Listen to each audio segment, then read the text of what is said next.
मांग पूर्वानुमान, इंग्लिश में कहते हैं डिमांड फोरकास्टिंग। इस चैप्टर को हिंदी में देखते हैं। इस चैप्टर में हम देखेंगे मांग पूर्वानुमान का अर्थ एवं परिभाषा और समय के आधार पर मांग को कितने रूप में बांटा गया है। साधारण भाषा में मांग पूर्वानुमान से किसी निश्चित अवधि में वस्तु की संभावित मांग या संभावित विक्रय का अनुमान लगाने से है, जो मूल्य या मात्रा या दोनों रूपों में व्यक्त किए जा सकते हैं। अपने भाषा में हम इसे इस रूप में समझ सकते हैं। मांग पूर्वानुमान का अर्थ है आने वाले समय में किसी वस्तु की मांग या उसका मूल्य या उसकी मात्रा का अनुमान लगाना। मांग पूर्वानुमान दो शब्दों को मिलाकर बना है। मांग जोड़ पूर्व अनुमान। मांग का अर्थ है प्रभावपूर्ण इच्छा और पूर्व अनुमान का अर्थ है किसी निश्चित अवधि में किसी संस्था के विक्रय मात्रा या उसके मूल्य का वैज्ञानिक ढंग से अनुमान लगाना। मांग पूर्वानुमान का एक परिभाषा देख लेते हैं जिसे रेमंड विल्स ने दिया है।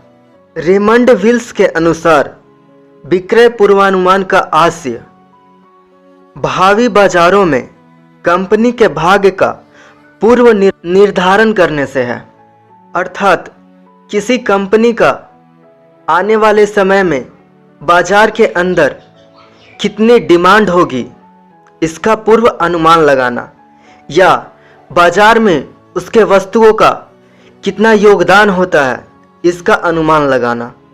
पूर्वानुमान की कुछ विशेषताएं हैं जो इस प्रकार से हैं।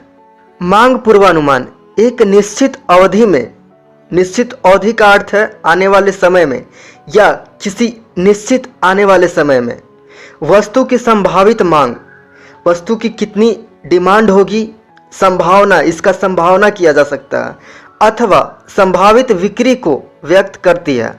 मांग पूर्वानुमान एक निश्चित अवधि में वस्तु की संभावित मांग अथवा संभावित बिक्री को व्यक्त करती है। संभावित मांग या बिक्री या उसके मूल्य या उसके मात्रा या दोनों का अनुमान लगाना। थर्ड पॉइंट है मांग पूर्वानुमान में भूतकालीन तथा वर्तमानकालीन अनुभवों के साथ साथ परिवर्तन को ध्यान में रखा जाता है।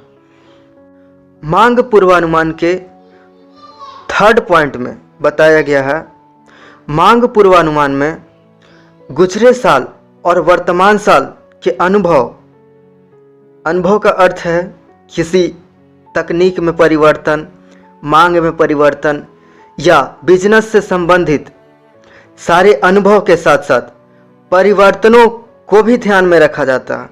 चौथा पॉइंट है मांग पूर्वानुमान केवल भावी मांग का अनुमान मात्र है, अर्थात केवल अनुमान लगाया जाता है कि आने वाले समय में किसी वस्तु की बाजार में इतनी मात्रा की आवश्यकता होगी। मांग पूर्वानुमान में सांख्यिकीय एवं पद्धतीय बातों का व्यापक उपयोग किया जाता है, अर्थात मांग पूर्वानुमान में गुजरे वर्ष के अकाउंट्स को एवं रूल और रेगुलेशन को व्यापक रूप में उपयोग किया जाता है, अर्थात उसको समझा जाता है और उसे ध्यान में रखा जाता है। अगला पॉइंट है मांग पूर्वानुमान चुनी हुई योजना तथा कल्पित वातावरण पर आधारित है, अर्थात यह कल्पना किया जाता है कि आने वाले समय में किसी वस्तु की कितनी डिमांड होगी, यह हकीकत होगी या नहीं इसका कोई गारंटी नहीं दे सकता है। समय के आधार पर मांग पूर्वानुमान को दो वर्गों में बांटा गया है। प्रथम अल्पकालीन पूर्वानुमान और द्वितीय दीर्घकालीन पूर्वानुमान।